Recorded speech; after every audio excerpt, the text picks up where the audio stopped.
Today we're going to talk about a mental trap that almost every speed cuber falls into, seeing your average as the time they should always beat, and why this mindset actually hurts your progress. Let's break down what your average really means, why you're not supposed to beat it every time, and how understanding the math and psychology behind it can make you better and a happier solver. For many cubers, especially those who time every solve, the average becomes more than a statistic. It becomes the minimum you feel satisfied with.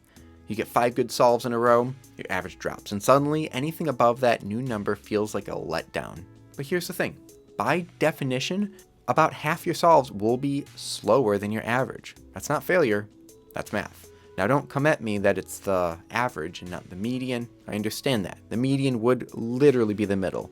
But your average is a central tendency and somewhere around that middle, as long as you're not just starting out. Your average, let's say it's an average of 12.8 seconds, is just the sum of all of your times divided by the number of solves.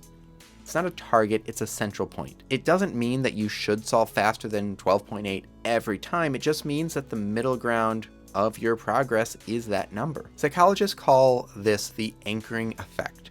When we see a number like an average of 12.8, our brains latch onto it as a benchmark.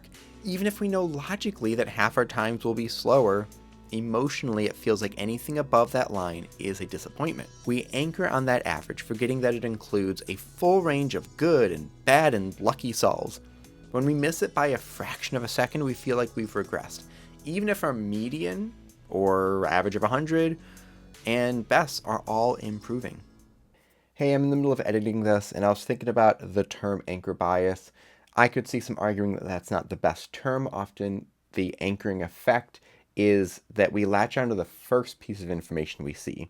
And I'm more referencing that we're anchoring to that main piece of information, the average. So we could use this as variance blindness or a couple other descriptors. I'll keep using anchoring in the video, but if you want to argue a better term, please let me know down below. Here's the truth. Variance is part of growth.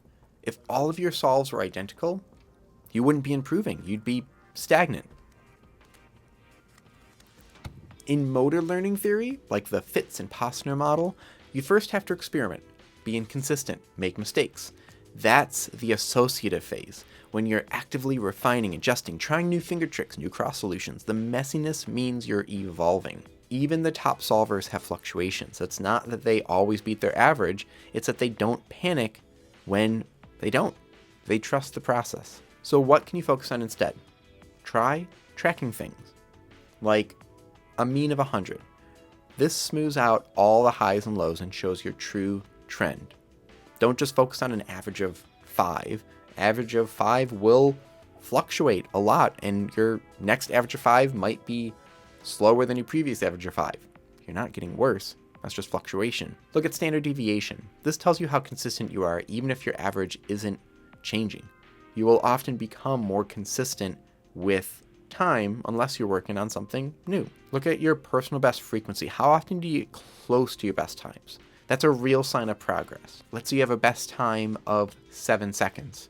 You likely won't beat 7 seconds every single day and then beat the next one. But if you're getting more times around that, that's a sign of progress. You can look at case specifics. For example, your cross or F2L. Where are you losing time? Is that more actionable than beating your average? And this isn't just for speed solving. Let's say you're doing fewest moves. Focus on things like edge orientation or domino reduction or half turn reduction.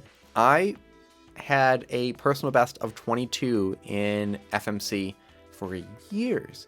And while my average was getting lower and lower, it just felt like I wasn't really going anywhere else.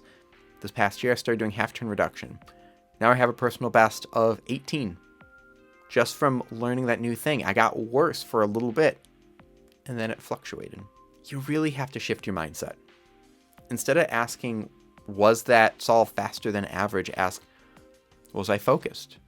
Was I intentional? Did I adapt when something unexpected happened? Did I apply something I've been practicing, a new algorithm, a new look-ahead method? Those are real wins. If you're newer to the channel, then you weren't here for that progress when I got a sub 10 solve and I'm like, I'm good. And I started doing FMC, and then that got real, I would say, good for me. And then I learned ZZ, and I learned Ru, and then I learned Petrus, and all those little things, learning how to do full CMLL, averaging 50 moves or just under on a Ru solve, those are the wins for me.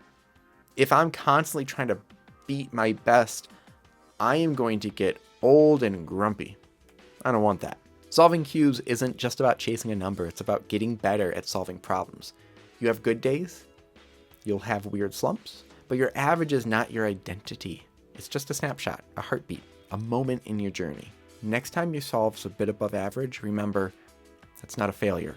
That's exactly what an average is supposed to include. Accept it, learn from it, scramble again. Thanks for watching.